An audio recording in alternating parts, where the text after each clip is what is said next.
जय श्री गणेश। पार्वती की तपस्या एवं उनके प्रभाव का वर्णन। ब्रह्मा जी बोले, हे देव ऋषि, आपके चले जाने पर प्रसन्नचित्त पार्वती ने शिव जी को तपस्या से ही साध्य माना और तपस्या करने का मन बना लिया। तदंतर पार्वती ने अपनी जया और विजया नामक सखियों के द्वारा अपनी माता मेना तथा पिता हिमालय से तप करने की आज्ञा मांगी और दोनों सखियों ने सबसे पहले पर्वतराज हिमालय के पास जाकर नम्रता पूर्वक भक्ति भाव से प्रणाम कर कर पूछा। सखियां बोली, हे हिमालय, आपकी पुत्री पार्वती जो आपसे कुछ कहना चाह रही है उसे सुनिए। यह आपकी पुत्री अपने शरीर रूप तथा आपके कुल को भगवान शंकर की आराधना से सफल बनाना चाहती है और वह शंकर तपस्या से ही साध्य है और अन्य उपाय से उनका दर्शन संभव नहीं है। हे गिरिराज, इसीलिए आपको इस समय आज्ञा प्रदान करनी चाहिए जिससे गिरिजा वन में जाकर आदर पूर्वक तपस्या करे। ब्रह्मा जी बोले, हे मुनि श्रेष्ठ, पार्वती की सखियों के द्वारा इस प्रकार पूछे जाने पर गिरिराज भली भांति विचार कर यह कहने लगे।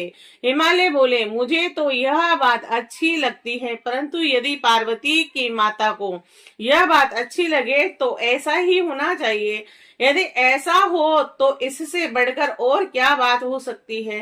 यदि पार्वती की माता को यह बात रुचिकर लगे तो इससे हम तथा हमारा कुल दोनों ही धन्य हो जाएंगे और इससे बढ़कर और शुभ कारक कौन सी उत्तम बात होगी। ब्रह्मा जी बोले, इस प्रकार दोनों सखियां पार्वती के पिता के वचनों को सुनकर पार्वती की माता से आज्ञा लेने के लिए उनके साथ वहां गई और हे नारद, पार्वती की माता के पास जाकर प्रणाम कर हाथ जोड़कर आदर पूर्वक उनसे यह वचन कहने लगी। सखियां बोली, हे देवी, आपको नमस्कार है। हे मात, आप पार्वती के वचन को सुने और उसे सुनकर प्रसन्नता पूर्वक स्वीकार करें। आपकी यह पुत्री शिव जी को प्राप्त करने हेतु तपस्या करना चाहती है और इसे तप करने की आज्ञा पिता से प्राप्त हो गई। अब आपसे पूछ रही है, हे पतिव्रते, यह उत्तम पति प्राप्त करने हेतु अपने स्वरूप को सफल बनाना चाहती है।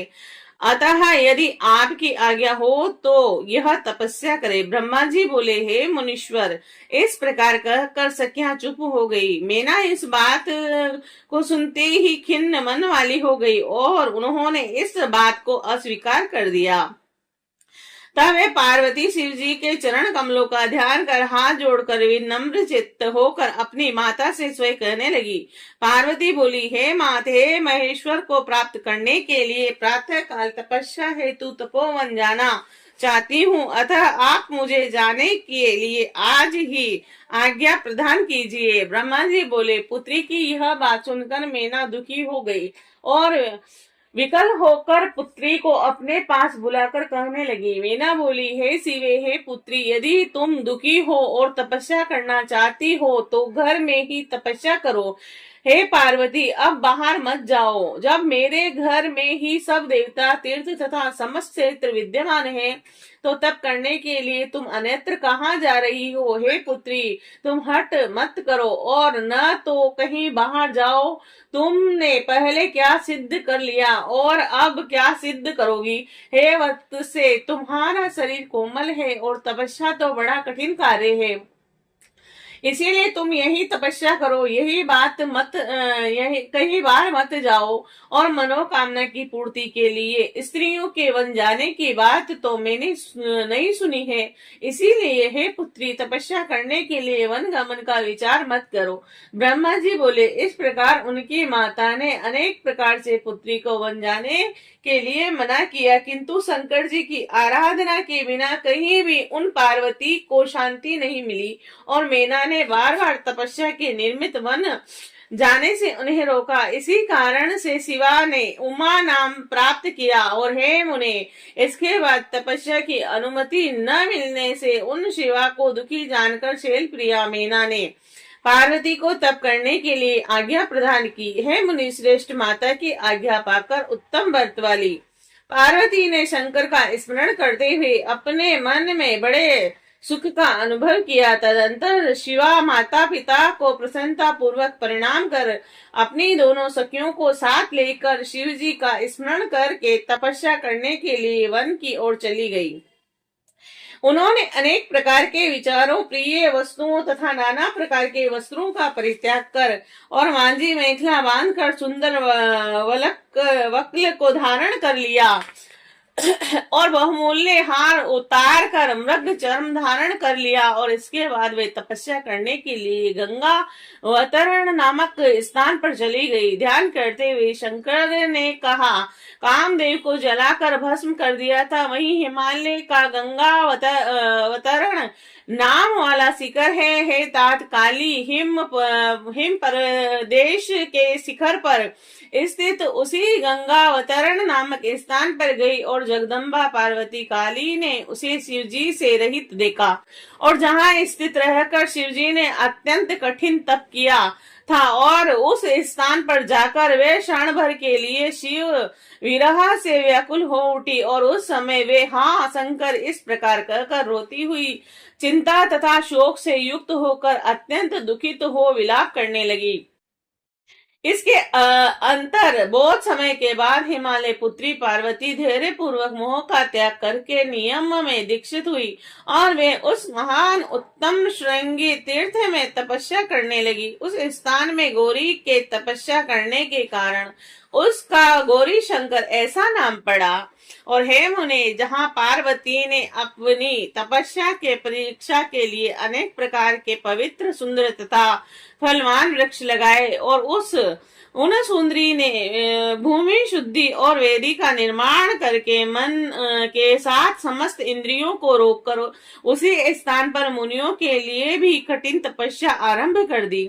वे ग्रीष्म काल में दिन रात अग्नि प्रज्वलित कर उनके बीच में बैठकर पंच अग्नि तापती हुई पंचाक्षर महामंत्र का जप करती थी और वह वर्षा के समय पत्थर के चट्टान के स्थल मंडल पर सुस्थिर आसन लगाकर बैठी हुई खुले आकाश के नीचे जल की धारा सहन करती और भक्ति में तत्पर होकर निराहार कर वह शीतकाल की रात्रियों में निरंतर शीतल जल में निवास करती और इस प्रकार पंचाक्षर मंत्र के जप में रत होकर तप करती हुई वह संपूर्ण मनवांचित फल के दाता शंकर का ध्यान करने लगी।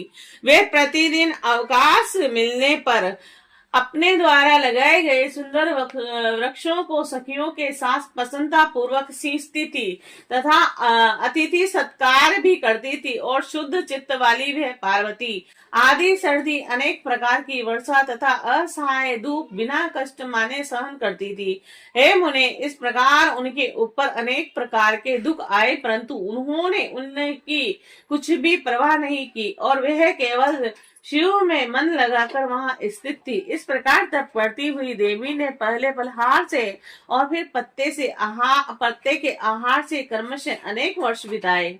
तद अंतर हिमालय पुत्री शिवा देवी पत्ते भी छोड़कर सर्वथा निराहार रहकर तपस्या में लीन रहने लगी।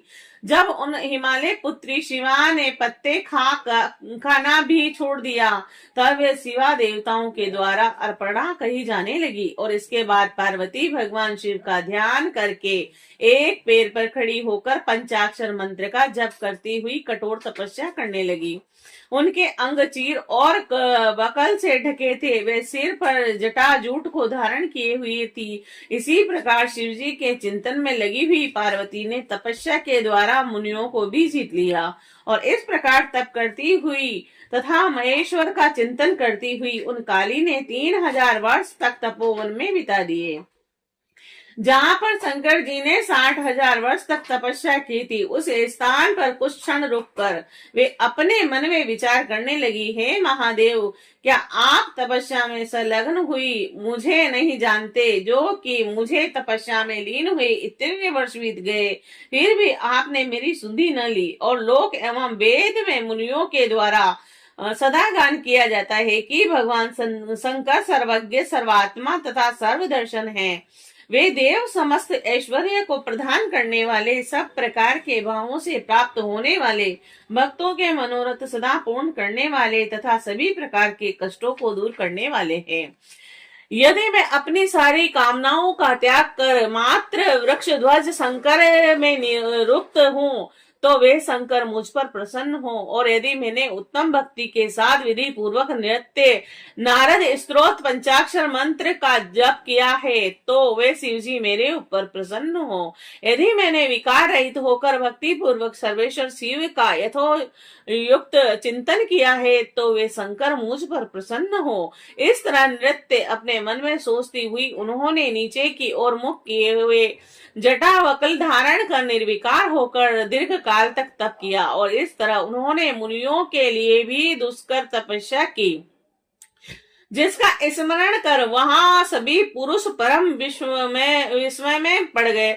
और उनकी तपस्या देखने के लिए सभी लोग वहां उपस्थित हो गए और अपने को धन्य मानते हुए एक स्वर में कहने लगे, धर्मवृद्धों के पास बड़े लोगों का जाना कल्याणकारी कहा गया है, और तपस्या में कोई प्रणाम नहीं है, और विद्वानों को सदा धर्म का मान रखना चाहिए। इसकी तपस्या को सुनकर यह देखकर ऐसा याद होता है कि अन्य लोग क्या तप कर सकते हैं। संसार में इसके तप से बढ़कर कोई तप न तो हुआ है न होगा। इस प्रकार कहते हुए पार्वती के तप की प्रशंसा कर कठोर अंग वाले वे तपस्वी तथा अन्य जन प्रसन्न हो अपने स्थान को चले गए। ब्रह्मा जी बोले, हे महर्षि, आप जगदम्बा पार्वती की तपस्या के अन्य बड़े प्रभाव को सुनिए, जो महान जनक चरित्र है। पार्वती के आश्रम में रहने वाले समस्त जंतु जो स्वभाव से ही परस्पर विरोधी थे, वे भी उनकी तपस्या के प्रभाव से वैर रहित हो गए, और निरंतर राग आदि देश से युक्त रहने वाले वे सिंह और गो आदि भी वहां उनकी तपस्या की महिमा से परस्पर बाधा नहीं पहुंचाते थे। हे मुनि श्रेष्ठ, माजार मूसक आदि भी जो स्वभाव से आपस में बैर रखने वाले हैं, वे भी एक दूसरे के प्रति कभी विकार भाव नहीं रखते हैं। हे मुनि सप्तम, महाफल युक्त वृक्ष और विविध प्रकार के तृण और विचित्र पुष्प उत्पन्न हो गए, और महासंपूर्ण वन उनकी तपस्या की सिद्धि के रूप में हो गया और कैलाश के समान मालूम पड़ने लगा।